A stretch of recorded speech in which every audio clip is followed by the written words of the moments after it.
हिंदी वलरी तृतीय भाषा 2020 से 21 साल का 8वीं कक्षा पाठ 17 कबीर के दोहे। एक कविता है दोहे। बच्चों, मेरा नाम अप्पामणि NN विद्या ज्योति पाठशाला BTM लेआउट बेंगलुरु। कबीर के दोहे। इस दोहे के वक्त पर हम क्या सीख सकते हैं कि अच्छे गुण, गुड कैरेक्टर, स्वभाव से मनुष्य को मान सम्मान की प्राप्ति होती है। बुराई से परस्पर स्नेह भाव बढ़ नहीं सकता और स्नेह भाव भी नहीं है जिसके साथ मन, वचन और कर्म से पवित्र रहो। यही भगवान की भक्ति का सच्चा रूप है। Kabir says, man is counting beads of many years, still his heart is not clean. But anyhow, happiness and peace to be very necessity. ಅಂದರೆ ಕಬೀರ್ ದಾಸರವರು ಹೀಗೆ ಹೇಳ್ತಿರೋದು. ಇವರು ಮನುಷ್ಯ ಯುಗ ಯುಗಗಳಿಂದ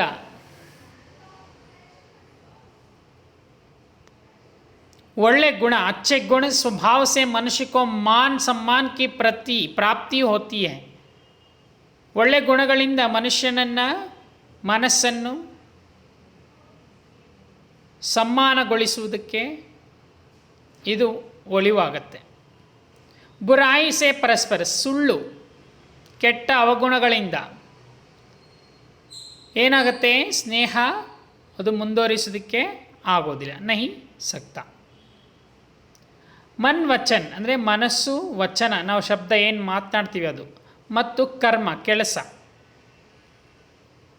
ಪವಿತ್ರ ರಹೋ ಅಂದರೆ ಮನಸ್ಸು, ಕಾಯ, ವಾಚ, ಮನಸ್ಸ ಇವೆಲ್ಲವೂ ಕೂಡ ಏನಾಗಬೇಕು, ಒಳ್ಳೆಯದಾಗಬೇಕು ಅಲ್ವಾ. ಮನ್ ವಚನ್ और कर्म से पवित्र रहो. यही ಅಂದರೆ ಇದೇ ಭಗವಾನ್ ಕಿ ಭಕ್ತಿ. ನಿಜವಾದ ಭಕ್ತಿ ಅಂದರೆ ಇದೆ. ಅರ್ಶಿನ ಕುಂಕುಮ ಚೆನ್ನಾಗಿ ಇಟ್ಕೊಂಡು ಹೂವು ಅಲಂಕಾರ ಎಲ್ಲ ಮಾಡಿಕೊಂಡು ನಾನು ಭಕ್ತಿಯಿಂದ ಇದ್ದೇನೆ ಅಂತ ತೋರಿಸುವುದು, ಅದಕ್ಕಿಂತ ಮನುಷ್ಯ ಮನಸ್ಸ, ವಚನ, ಕರ್ಮ ಇವೆಲ್ಲವೂ ಬಹಳ ಪವಿತ್ರವಾದದ್ದು. ಇದಿದ್ದರೆ ಆ ಮನುಷ್ಯ ಭಗವಂತನ ಭಕ್ತಿ, ಭಗವಾನ್ ಕಿ ಭಕ್ತಿ ಕಾ ಸಚ್ಚಾ ರೂಪ, ಅದೇ ಭಗವಂತನ ಮತ್ತೊಂದು ರೂಪ, ನಿಜವಾದ ಭಕ್ತಿಯ ರೂಪ ಅದು ಕಾಣುತ್ತೆ. ಸೊ ಅದನ್ನು ಇಲ್ಲಿ ಕವಿತೆಯಲ್ಲಿ ಹೇಳ್ತಿದ್ದಾರೆ. ಅದಕ್ಕೂ ಮುನ್ನ ಕವಿ ಪರಿಚಯವನ್ನು ನಾವು ಮಾಡಿಕೊಳ್ಳೋಣ. ಕಬೀರ್ ದಾಸ್ ಕವಿ ಪರಿಚಯ. ಇವರು 1398 ಮತ್ತು 1518. He was born in 1398 until he lived in 1518. Kabir Das का जन्म 1398 से 1518. कबीर दास वाणी के डिक्टेटर थे.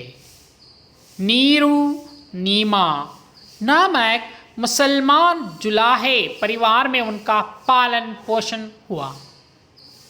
सहजता, निर्भीकता इनके काव्य के प्रमुख गुण हैं. इनकी वाणी में समाज सुधार की भावना कूट कूट कर भरी है. वे बड़ी दार्शनिक कवि हैं। कबीर के काव्य वृद्धि और कबीर के काव्य बुद्धि और हृदय का संगम है। इतना ही नहीं, वे बड़े संत कवि थे। उन्हें जीवन नीति के धर्म गुरु भी कहा जाता है। कबीर की रचनाएं हैं बीजक नाम से संकलित हैं, जिनके 3 भाग हैं, साखी, सबद, रमैनी। ಕಬೀರದಾಸರು ಕಟು ಮಾತಿನಿಂದ ಸಮಾಜದಲ್ಲಿನ ಕೆಟ್ಟ ಪದ್ಧತಿಗಳ ಬಗ್ಗೆ ವಿರೋಧಿಸುತ್ತಿದ್ದರು. ಇವರು ನೀರು ಮತ್ತು ನೀಮಾ ಎಂಬ ಮುಸಲ್ಮಾನ ನೇಕಾರರ ಮನೆಯಲ್ಲಿ ಬೆಳೆದರು. ನೇರ ನುಡಿ ಮತ್ತು ನಿರ್ಭಯ ಇವರ ಕಾವ್ಯದ ಪ್ರಮುಖ ಗುಣವಾಗಿದೆ. ಇವರು ಹುಟ್ಟಿನಿಂದಲೇ ಕ್ರಾಂತಿಕಾರಿ ಮನೋಭಾವವುಳ್ಳವರಾಗಿದ್ದರು. ಇವರ ನುಡಿಯಲ್ಲಿ ಸಮಾಜದ ಸುಧಾರಣೆಗಳ ಭಾವನೆಗಳು ತುಂಬಿದವು. ಇವರು ದಾರ್ಶನಿಕ ಕವಿಯೂ ಆಗಿದ್ದರು. ಅದರ ಜೊತೆಗೆ ಕಬೀರರವರ ಕಾವ್ಯ ಬುದ್ಧಿ ಮತ್ತು ಹೃದಯದ ಸಮ್ಮಿಳನವಾಗಿದೆ. ಇದಲ್ಲದೆ ಅವರು ಉನ್ನತ ಮಟ್ಟದ ಸಂತ ಕವಿ ಕೂಡ ಆಗಿದ್ದರು. ಜೀವನ ಮತ್ತು ನೀತಿಯ ಧರ್ಮಗುರು ಎಂದು ಸಹ ಹೇಳಲಾಗುತ್ತೆ. ಕಬೀರರವರ ಕಳಕಿಗಳು ಬೀಜಕ ಎಂಬ ಹೆಸರಿನಿಂದ ಸಂಕಲನಗೊಂಡಿದೆ. ಇದರಲ್ಲಿ 3 ಭಾಗಗಳು, 3 भाग हैं बीजक से. वही है, ಅದನ್ನೇ ಏನು ಹೇಳ್ತಿದ್ದಾರೆ, ಸಾಖಿ, सबद, रामायण.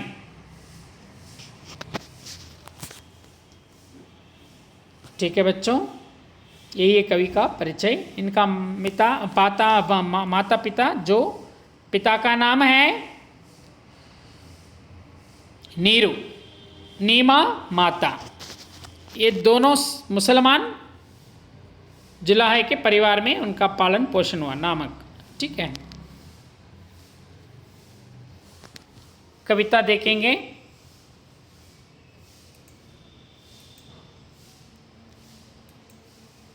ऐसी बानी बोलिए मन का पाखोय, औरन को शीतल करे, आप हूँ शीतल होय. ऐसी बानी बोलिए मन का आपा खोय, औरन को शीतल करे, आप हूँ शीतल होय. सांच बराबर तप नहीं, झूठ बराबर पाप, जाके हृदय सांच है, ताके हृदय आप. सांच बराबर तप नहीं, झूठ बराबर पाप, जाके हृदय सांच है, ताके हृदय आप. बड़ा भया तो क्या भया, जैसे पेड़ खजूर, पंथी को चाया नहीं, फल लागे अति दूर. बड़ा भया तो क्या भया, जैसे पेड़ खजूर, पंथी को छाया नहीं, फल लागे अति दूर. दुख में सुमिरण सब करें, सुख में करे ना कोई, दुख में सुमिरन सब करई, सुख में करे ना कोई। जो सुख में सुमिरन करे, तो दुख काहे होय। जो सुख में सुमिरन करे, तो दुख काहे होय। दुख में सुमिरन सब करें, सुख में करे ना कोई। जो सुख में सुमिरन करें, तो दुख काहे होय। ऐसी बानी बोलिए मन का फाखोय, औरन को शीतल करे, आप हो शीतल होय। बच्चों, यही है कबीर के दोहे। कबीर यहाँ पहला दोहे में कहते हैं, ऐसी बानी बोलिए मन का आपा खोय, औरन को शीतल करे, आप हो शीतल होय। शब्दार्थ, बानी का मतलब वाणी, वचन। आपा मीन्स अहंकार, घमंड, गर्व ಅಂತ ಹೇಳ್ತೀವಿ। खोय ಅಂದರೆ गवाना, ಕಳೆದುಕೊಳ್ಳೋದು, छोड़ देना, नष्ट करना। औरन मीन्स दूसरे लोगों को परहितक्काಗಿ, औरों का। शीतल मीन्स ठंडा, कोल्ड। ಅಂದರೆ ಅರ್ಥ ಇಲ್ಲಿ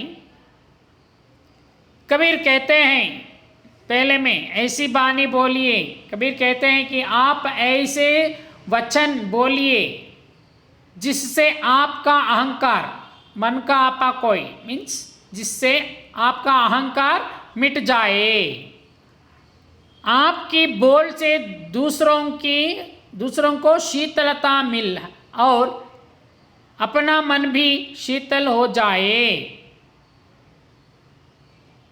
कहने का तात्पर्य है कि हमारी वाणी मधुर और मीठी होनी चाहिए। ನಮ್ಮ ವಚನಗಳು ಮಧುರ ಹಾಗೂ सीकरವಾಗಿರಬೇಕು। उससे सुनकर दूसरों के मन की कड़वाहट दूर हो जाएगा और वे भी हमारे साथ मीठा व्यवहार करने के लिए प्रेरित होते हैं। ಅಂದರೆ ಅರ್ಥ ಇಷ್ಟೇ। ಕಬೀರ್ ದಾಸರಲ್ಲಿ ಹೇಳ್ತಾ ಇದ್ದಾರೆ, ಮನುಷ್ಯ ಯುಗ ಯುಗಗಳಿಂದ ಕೈಯಲ್ಲಿ ಜಪಮಾಲೆಯನ್ನು ಹಿಡಿದು ಪ್ರಾರ್ಥಿಸುತ್ತಾ ಬಂದಿದ್ದಾನೆ. ಆದರೆ ಈ ರೀತಿ ಮಾಡಿದ್ದರೂ ಸಹ ಮನಸ್ಸಿನ ಕೊಳೆ ಸ್ವಚ್ಛ ಮಾಡಿಕೊಳ್ಳಲು ಅವನಿಂದ ಸಾಧ್ಯವಾಗಲಿಲ್ಲ. ಮನುಷ್ಯನು ಕೈಯಲ್ಲಿ ಹಿಡಿಯುವ ಜಪಮಾಲೆಯನ್ನು ಬಿಟ್ಟು ಹೃದಯಕ್ಕೆ ಸಮಾನವಾದ ಜಪಮಾಲೆಯನ್ನು ತಿರುಗಿಸಬೇಕು ಅಂತ. ಆದರೆ ಇಲ್ಲಿ ಇದರ ಅಂಶ ಏನಪ್ಪ ಅಂತೇಳಿದರೆ, ಮನುಷ್ಯ ಆಡಂಬರದ ಭಕ್ತಿ ಬಿಟ್ಟು ಹೃದಯದಿಂದ ಭಗವಂತನ ಜಪ ಸ್ಮರಿಸಬೇಕು, ಜಪವನ್ನು ಮಾಡಬೇಕು ಅಲ್ವಾ. ಅದೇ ಇಲ್ಲಿ ಮೊದಲನೇದಾಗಿ ಹೇಳ್ತಿದ್ದಾರೆ ಈ ರೀತಿ. ಕಬೀರರು ಹೇಳುವುದೇನಂತೇಳಿದರೆ, ಒಳ್ಳೆಯ ಸಿಹಿಯಾದ ನುಡಿಗಳನ್ನು, ऐसी ಬಾನಿ ಬೋಲಿ ಅಂದರೆ ಒಳ್ಳೆಯ ಸಿಹಿಯಾದ ನುಡಿಗಳನ್ನು ಹಾಡಬೇಕು, ಮಾತನಾಡಬೇಕು ಅಂತ. ಅವರನ್ಕ ಶೀತಲ್ ಅಂತ ಹೇಳಿದರೆ, ಈಗ ಒಳ್ಳೆಯ ನುಡಿ ಹಾಡಿದರೆ ಮನಸ್ಸಿನ ಅಹಂಕಾರ ದೂರವಾಗುತ್ತೆ. ಹೌದು ತಾನೇ? ಈ ನುಡಿಗಳು ಬೇರೆಯವರ ಮನಸ್ಸಿಗೆ ಸಂತೋಷ ಕೊಡುವುದಲ್ಲದೆ ತನ್ನ ಮನಸ್ಸಿಗೂ ಸಂತೋಷ ಕೊಡುತ್ತೆ. ಆಪೋ ಶೀತಲ್ ಹೋಯ್, ಇನ್ನೊಬ್ಬರಿಗೂ ಹೌರನ್ ಅಂದರೆ ಬೇರೆಯವರಿಗೂ ಶೀತಲ ಅನ್ನೋದು ಶೀಕರವಾದ ಸುದ್ದಿ ಅಲ್ಲದೆ ನಿಮ್ಮ ಮನಸ್ಸಿಗೂ, ಆಪೋ ಶೀತಲ್, ನಿಮ್ಮ ಮನಸ್ಸು ಕೂಡ ಸಂತೋಷಗೊಳ್ಳುತ್ತೆ ಅಂತ ಅರ್ಥ. ಅದನ್ನೇ ಇಲ್ಲಿ ಹೇಳ್ತಿರೋದು, हमारी वाणी मधुर और मीठी होनी चाहिए और उसे सुनकर दूसरों के मन की कड़वाहट दूर हो और वे भी हमारे साथ मीठा व्यवहार करने के लिए प्रेरित होते हैं. Kabirdas says, man is like how counting beads for many years, still his heart is not clean. ಎಷ್ಟೋ ಜಪಮಾಳೆ, ಎಷ್ಟೋ ವಿಭೂತಿಗಳು, ಎಷ್ಟೋ ಕುಂಕುಮಗಳು ಹಾಕೋತಾರೆ, ಆದರೆ ಮನಸ್ಸು ಕೊಳಕ್ಕಿಟ್ಕೊಂಡು ಅದೆಲ್ಲ ಹಾಕಿಕೊಂಡ್ರೂ ಕೂಡ ಅದು ವೇಸ್ಟ್. ಹೌದಲ್ವಾ? ಅದನ್ನೇ ಹೇಳ್ತಿರೋದು. Men should stop act of counting beads. The heart symbolizing counting beads should be turned with devotion. One speech should be so good that it would relieve pain and bestow peace upon the recipient. It also gives happiness and peace to the one who speaks. The poet here says that there is no any aviations. Okay, in the first para he says like this, means Kabir, one speech should be so good that it would relieve pain, is it not? आगे दूसरों का, that is second, सांच बराबर तप नहीं, is it not? सांच बराबर तप नहीं, झूठ बराबर पाप, जाके हृदय सांच है, ताके हृदय आप. शब्दार्थ. सांच का मतलब सच, ट्रूथ, सत्य. बराबर मीन्स समान, ಈಕ್ವಲ್. ತಪ ಮೀನ್ಸ್ ತಪಸ್ಯ, ತಪಸ್ಸು ಮಾಡೋದು, ಸಾಧನೆ ಮಾಡೋದು. ಜಾಕೆ ಜಿಸ್ಕೆ, ತಾಕೆ ಅಂದರೆ ಉಸ್ಕೆ, ಹೃದಯ ಹೃದಯ ಚೆಸ್ಟ್, ದಿಲ್, ವಕ್ಷಸ್ಥಲ್ ಅಂತ ಹೇಳ್ತೀವಿ. ಆಪ್ ಭಗವಾನ್ ಪರಮಾತ್ಮ. ಅಂದರೆ ಇಲ್ಲಿ ಇದರ ಅರ್ಥ ಜೋ ಸತ್ಯವಾದಿ ಹೈ, ಅರ್ಥಾತ್ ಜೋ ಸಚ್ಚ ಬೋಲ್ತಾ ಹೈ, जिसका व्यवहार भी सही होता है, उसका चरित्र भी नेक होता है. भगवान भी ऐसे ही लोगों को अपनाते हैं.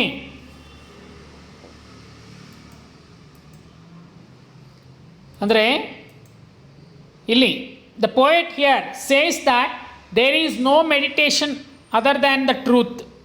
Telling lies is equal to sin.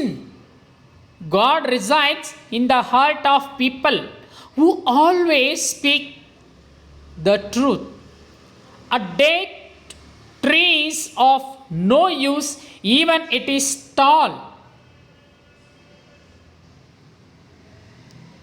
So here what he wants to say is, means the poet here says that the truth telling lies is equal to sin. ಅಂದರೆ ಇಲ್ಲಿ ಕಬೀರರು ಹೇಳುವುದೇನಂತ ಹೇಳಿದ್ರೆ, ಯಾರ ಹೃದಯ ಸತ್ಯ ನಿಷ್ಠೆಯನ್ನು ಕೂಡಿರುತ್ತದೋ ಅಂತಹ ಹೃದಯದಲ್ಲಿ ದೇವರು ನೆಲೆಸಿರ್ತಾನೆ, ಪರಮಾತ್ಮ ನೆಲೆಸಿರ್ತಾನೆ. ಯಾಕಂದರೆ ಸತ್ಯಕ್ಕೆ ಸಮನಾದ ಬೇರೊಂದು ತಪಸ್ಸು ಇಲ್ಲ. ಸತ್ಯಕ್ಕೆ ಸಮನಾದದು ಬೇರೆ ತಪಸ್ಸಿಲ್ಲ. ಸಚ್ ಬರಾಬರ್, ಸಾಂಚ್ ಬರಾಬರ್ ತಪ್ ನಹಿ, झूठ ಬರಾಬರ್ ಪಾಪ್. ಅಂದರೆ ಅರ್ಥ ಇಷ್ಟೇ. ಏನಪ್ಪ ಅಂತ ಹೇಳಿದ್ರೆ, ಯಾರ ಹೃದಯ ಅಂದರೆ ಯಾರ ಹೃದಯದಲ್ಲಿ ಸತ್ಯ ನಿಷ್ಠೆಯು ಇರುವುದಿಲ್ಲವೋ, ಕೂಡಿರುವುದಿಲ್ಲವೋ, ಹಾಗೆ ನಮ್ಮ ಕಬೀರ್ದಾಸರು ಹೇಳ್ತಾರೆ, ಯಾರ ಹೃದಯದಲ್ಲಿ ಸತ್ಯನಿಷ್ಠೆಯನ್ನು ಕೂಡಿ, ಯಾರ ಹೃದಯದಲ್ಲಿ ಇರುತ್ತೆ ಸತ್ಯ ನಿಷ್ಠೆ ಇದು ತುಂಬ ಇರುತ್ತೆ, ಅಂಥವರ ಹೃದಯದಲ್ಲಿ ಮಾತ್ರ ದೇವರು ನೆಲೆಸಿರ್ತಾನೆ. ಜಾಕೆ ಹೃದಯ ಶಾಂತ್, ತಾಕೆ ಹೃದಯ ಆಪ್. ಏಕಂತೇಳಿದರೆ ಸತ್ಯಕ್ಕೆ ಸಮಾನವಾದ ಬೇರೊಂದು ಯಾವ ತಪಸ್ಸು ಕೂಡ ಇಲ್ಲ. ಹಾಗೆಯೇ ಸುಳ್ಳಿಗೆ ಸಮನಾದ ಮತ್ತೊಂದು ಪಾಪವೇ ಇಲ್ಲ. ಅಷ್ಟು ಕಠೋರವಾದ್ದು. ಅರ್ಥವಾಯ್ತಾ? ಅದನ್ನೇ ಹೇಳ್ತಿರೋದು, ಸುಳ್ಳಿಗೆ ಸಮಾನವಾದ ಮತ್ತೊಂದು ಪಾಪವಿಲ್ಲ. ಮುಂದಕ್ಕೆ ನೋಡೋಣ. ಮತ್ತು ಇದರ विषय ಏನಪ್ಪ ಅಂದರೆ सत्य बोलने के समान दूसरे कोई तपस्या नहीं है, साधना नहीं. इसके विरोध में झूठ बोलने या झूठ व्यवहार से बढ़कर कोई पाप या बुरा कर्म नहीं है. जिसके दिल में सच्चाई होती है, जो हमेशा सच बोलता है, सही मार्ग पर चलता है, भगवान भी उसके हृदय में निवास करते हैं. यह कहने का तात्पर्य है भगवान को भी सत्यवादी ही प्रिय होते हैं. ಅಂದರೆ ಭಗವಂತನಿಗೂ ಕೂಡ ಸತ್ಯವಂತನನ್ನು ಕಂಡ್ರೆ ಬಹಳ ಪ್ರಿಯ. ಮೂರನೇ ಪದ್ಯ. बड़ा भया तो क्या भया, जैसे पेड़ खजूर, पंथी को छाया नहीं, फल लागे अति दूर. बड़ा भया तो क्या भया, जैसे पेड़ खजूर, पंथी को छाया नहीं, फल लागे अति दूर. बड़ा का मतलब क्या होता है? लंबा, लॉन्ग और चौड़ा, अधिक ऊंचा, वेरी हाइट. भया मीन्स होना, मीन्स हैपन. खजूर का पेड़, ताड़ जैसा एक लंबा पेड़, ಉತ್ತತ್ತಿ ಮರ ಅಂತ ಹೇಳ್ತೀವಿ. ಉತ್ತತ್ತಿ ಮರ. ಪಂಥಿ ಅಂತಂದರೆ ಪಥಿಕ್, ರಾಹಿ, ಯಾತ್ರಿಕರು. ಕಬೀರ್ ದಾಸರಲ್ಲಿ ಏನು ಹೇಳ್ತಿದ್ದಾರೆ? ಕಬೀರರಲ್ಲಿ ಹೇಳುವುದೇನಪ್ಪ ಅಂತ ಹೇಳಿದ್ರೆ, ಖರ್ಜೂರದ ಮರ ಎತ್ತರವಾಗಿ ಬೆಳೆಯುತ್ತದೆ, ಆದರೆ ಅದರಿಂದ ಪ್ರಯಾಣಿಕರಿಗೆ ಅಂದರೆ ಯಾತ್ರಿಕರಿಗೆ ನೆರಳು ಸಿಗುವುದಿಲ್ಲ.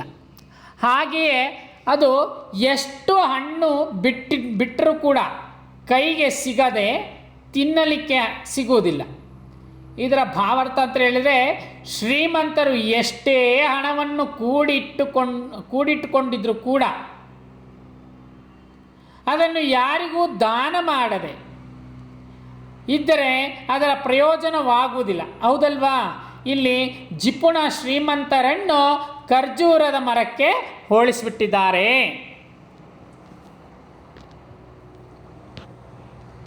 ಅಂದರೆ इंसान धन दौलत या पद अधिकारी से चाहे जितना भी बड़ा बने, बड़प्पन का सही निशान तो उसका परोपकार ही होता है. इस भाव को कबीरदास ऐसे प्रस्तुत करते हैं. खजूर का पेड़ लंबा और ऊंचा होता है, इसलिए उससे राहगीरों को छाया नहीं मिलती. छाया मीन्स कुडियो टी अल्ला, नेरಳು. उसमें उगने वाले फल भी बहुत ऊपर होते हैं, ಅದರಲ್ಲಿ ಬಿಡುವಂಥ ಹಣ್ಣು ಕೂಡ ತುಂಬ ಎತ್ತರವಾಗಿರುತ್ತೆ. ऐसे ही इंसान भी बड़ा कहलाने से बड़ा नहीं होता. ದೊಡ್ಡ ಮನುಷ್ಯ ಅನ್ಸ್ಕೊಳ್ಳೋದು ಈ ರೀತಿ.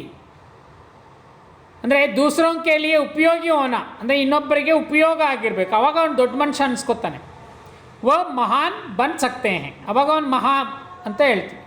ಅಂದರೆ ಅರ್ಥ, ಮಾನವಕೋ ಪರೋಪಕಾರಿ ಹೋನಾ ಚಾಹಿ, ಅಂದರೆ ಪರರಿಗೆ ಉಪಯೋಗ ಆಗಿರಬೇಕು. ತಾನೊಬ್ಬನಿಗೆ ಅಲ್ವಾ, ತಾನೊಬ್ಬನಿಗೆ ಅಂತಲ್ಲ, ಪರರಿಗೂ ಉಪಯೋಗ ಆಗಿರಬೇಕು.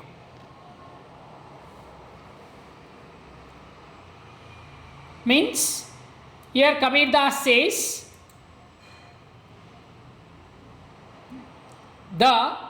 a dead tree is of no use even it is tall, and nobody can rest under its shade. Its fruits are at such a height, so no one can't take, is it not? No one cannot take. No one cannot pluck the fruit also. Such kind of situation is there. ಹಾಗಾಗಿ ನಮ್ಮ ಈ ಕವಿತೆಯಲ್ಲಿ poet ಇಷ್ಟೇ ಹೇಳಿದ್ದು, ಎಷ್ಟೇ how much ever you may be a rich person, you should share something to the poor people, then only will become great person ಅಲ್ವಾ. ಹಾಗೆ ಈ ಖರ್ಜೂರ ಮರಕ್ಕೆ ಜಿಪುಣ ಕಂಜೂಸ್ ಇವನನ್ನು ತಗೊಂಡೋಗಿ ಈ ಖರ್ಜೂರ ಮರಕ್ಕೆ ಹೋಲಿಸಿದ್ದಾರೆ. ಡೇಟ್ ಟ್ರೀ, ಈ compare to the date tree, ಜಿಪುಣರಿಗೆ ಈ ನಮ್ಮ ಕಬೀರ್ ದಾಸರವರು ಹೋಲಿಸಿದ್ದಾರೆ.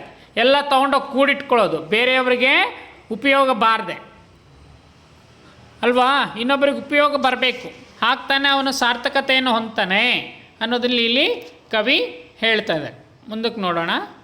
4ನೇ ಪದ್ಯ ದೋಹೆ. दुख में सुमिरन सब करई, सुख में करई ना खोय, जो सुख में सुमिरन करई तो दुख काहे होय. शब्दार्थ यहाँ का सुमिरन का मतलब क्या है? स्मरण करना, याद करना, रिमेंबर. काहे मीन्स क्यों, वाई, किस लिए, किस कारण से, विच रीजन. कोई मीन्स कोई, एनीबडी. हॉय, हॉय मीन्स होता है, हैपेंस. यहां का भावार्थ जैसे होते हैं जो सुख प्राप्त करता है. ಅಂದರೆ ಇಲ್ಲಿ ನಮ್ಮ ಕಬೀರ್ ಅವರು ಹೇಳ್ತಿರೋದು ಹೀಗೆ, ಮೊದಲೇ ಹೇಳಿದೆ ಖರ್ಜೂರದ ಮರ ಎತ್ತರವಾಗಿ ಬೆಳೆಯುತ್ತೆ, ಅದರಿಂದ ಏನೂ ಸುಖವಿಲ್ಲ ಅಲ್ವಾ. ಅದು ಯಾರಿಗೆ ಹೋಲಿಸ್ಬಿಟ್ರು? ಕಂಜೂಸ್ಗೆ ಹೋಲಿಸ್ಬಿಟ್ರು. So here the poet says that there is no meditation other than the truth.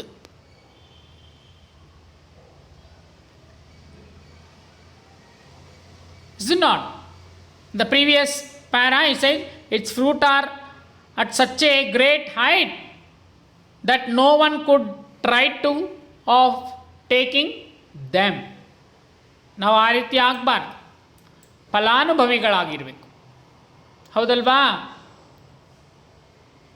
Here जो सुख प्राप्त करते हैं वह एक दिन दुख भी भोगता है. उसी तरह जिसे आज दुख का अनुभव करना पड़ा है,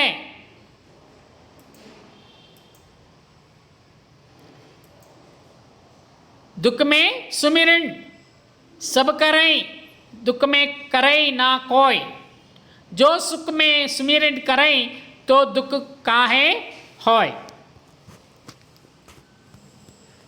जो सुख प्राप्त करता है वह एक दिन दुख भी भोगता है. ಯಾರು ಸುಖವನ್ನು ಅನುಭವಿಸ್ತಿರ್ತಾರೆ ಅವರು ಖಂಡಿತವಾಗಿ ದುಃಖ ಅನುಭವಿಸಲೇಬೇಕು. उसी तरह जिस आज दुख का अनुभव करना पड़ा है उसे भविष्य में सुख ज़रूर मिलेगा. ಇವತ್ತು ಅವನು ಸುಖವನ್ನು ಅನುಭವಿಸ್ತಾ ಇದ್ದರೆ ನಾಳೆ ದುಃಖಕ್ಕೆ ಅವನು ಕಾರಣನಾಗ್ತಾನೆ. ಅದೇ ಮನುಷ್ಯ ಇಂದು ದುಃಖ ಅನುಭವಿಸುತ್ತಿದ್ದರೆ ಮುಂದೆ ಭವಿಷ್ಯದಲ್ಲಿ ಅವನು ಸುಖ ಅನುಭವಿಸ್ತಾನೆ. ಅದನ್ನೇ ಹೇಳ್ತೇವೆ, ದುಃಖ ಮೇ ಸುಮಿರೇನ್ ಸಬ ಕರೈ, ಸುಖ ಮೇ ಕರೈ ನಾ ಕೋಯ್. लेकिन हमें दोनों समय भगवान का स्मरण करना चाहिए. इसी विचार को कबीर ऐसे कहते हैं, ಸುಖ ಬಂದಾಗ ದೇವರನ್ನ ನೆನೆಯದೆ ಬಿಡೋದು, ಸಂತೋಷ ಬಂದಾಗ ಈ ದೇವರನ್ನ ನೆನೆಯದೆ ಬಿಡೋದು, ಕಷ್ಟಕಾಲ ಬಂದಾಗ ಮಾತ್ರ ಹಣೆಗೆ ಪಟ್ಟೆ ಬಳೆದು ದೇವರು ಕಡ್ಡಿಗೆ ಊದ್ಗಡ್ಡಿ ಎಲ್ಲ ಹಚ್ಚಿ ಪೂಜೆ ಪುರಸ್ಕಾರಗಳನ್ನೆಲ್ಲ ಮಾಡು ಕಷ್ಟಕಾಲ ಬಂದಾಗ. ಆದರೆ ಎರಡೂ ಸಮಯದಲ್ಲಿ ದುಃಖದ ಕಾಲದಲ್ಲೂ ಹಾಗೂ ಸುಖದ ಕಾಲದಲ್ಲೂ ದೇವರನ್ನು ನೆನೆಯುತ್ತಾ ಇದ್ದರೆ ನಮಗೆ ಈ ರೀತಿ ಬರೋದಕ್ಕೆ ಸಾಧ್ಯ ಇಲ್ಲ ಅಂತ ನಮ್ಮ ಕಬೀರರ ಊಹೆ. सब लोग दुख और विपत्ति के समय में भगवान का स्मरण करते हैं, लेकिन सुख प्राप्त होने पर भगवान की याद नहीं करते. कबीर कहते हैं कि अगर सुख के समय में भी भगवान की याद करते तो दुख की स्थिति उत्पन्न नहीं होती. ಭಗವಂತನನ್ನು ಮನಸ್ಸಿನಲ್ಲಿ ನೆನೆಸ್ಕೊಂಡು ಸುಖವಿದ್ದಾಗಲೂ ಸಹ ದುಃಖವಿದ್ದಾಗ ನೆನೀತಾ ಇದ್ದರೆ ನಮಗೆ ಮುಂದೆ ದುಃಖ ಬರೋದು ಕಡಿಮೆ ಆಗುತ್ತೆ. ಇವತ್ತು ನನಗೆ ಸುಖ ಸಿಕ್ಕಿದೆ ಅಂತಲೂ ಅತಿ ಹೆಚ್ಚಾಗಿ ಮೆರೆದಾಡಿದರೆ ಮುಂದೆ ನಿನ್ನ ಪಾಪದ ಕೊಡ ತುಂಬೋದಾಗ ಏನಾಗುತ್ತೆ, ನಿನಗೆ ನೀನೇ ಸಂಹಾರವನ್ನು ಮಾಡ್ಕೊಳ್ಳೋದಕ್ಕೆ ಸಿದ್ಧತೆ ಆಗುತ್ತೆ. ಅದನ್ನೇ ಇಲ್ಲಿ ಹೇಳ್ತಾರೋ, ಜೋ ಸುಖ ಮೇ ಸ್ಮರಣ ಕರೈ ತೋ ದುಃಖ ಕಾಹೆ ಹೋಯ್. कहने का तात्पर्य है कि सुख और दुख दोनों भगवान की ही देन है. ಸುಖ ಮತ್ತು ದುಃಖ ಇದೆಲ್ಲ ಭಗವಂತ ನೀಡಿರೋದು ಅಲ್ವಾ, ಅದನ್ನು ನಾವು ಸರಿಯಾಗಿ ಬಳಸ್ಕೊಬೇಕು. ಆಘಾತವಾದ ಮಾರ್ಗದಲ್ಲಿ ದುರುಪಯೋಗ ಮಾಡಿಕೊಂಡ್ರೆ ಭಗವಂತ ನಿನಗೆ ಕ್ಯಾಲ್ಕುಲೇಷನ್ ಮಾಡಿಟ್ಟಿರ್ತಾನೆ, ನಿನಗೆ ಯಾವ ರೀತಿ ಪನಿಷ್ಮೆಂಟ್ ಕೊಡಬೇಕು ಯಾವ ಸಂದರ್ಭದಲ್ಲಿ ಅಂತ. ಅದಕ್ಕೆ ನಾವು ಸುಖ ಬಂದಾಗಲೂ ಅಷ್ಟೇ, ದುಃಖ ಬಂದಾಗ ಭಗವಂತನನ್ನು ನೆನೆಯಬೇಕಂತೇಳಿ ಪುನಃ ಹೇಳ್ತಿದ್ದಾರೆ. ಇನ್ ದೋನೋಂಕೋ ಹಮ್ ಸಮಾನ್ ಮನೋಭಾವಸೆ ಸ್ವೀಕಾರ ಕರೆ. ಈ ಎರಡನ್ನು, ಸುಖ ಮತ್ತು ದುಃಖವನ್ನು ಎರಡನ್ನೂ ನಾವು ಒಳ್ಳೆ ಸಮಾನತೆಯಿಂದ ಅದನ್ನು ಸ್ವೀಕರಿಸ್ಕೋಬೇಕು. ತೋ ಹಮಾರ ಜೀವನ್ ಸುಗಮ್ ಹೋತಾ ಹೇ. ಸೊ ಅವಾಗ ನಮ್ಮ ಜೀವನವು ಸುಖಮಯವಾಗುತ್ತೆ. बच्चों, इस कविता का तात्पर्य भावार्थ इतना ही है. बहुत धन्यवाद.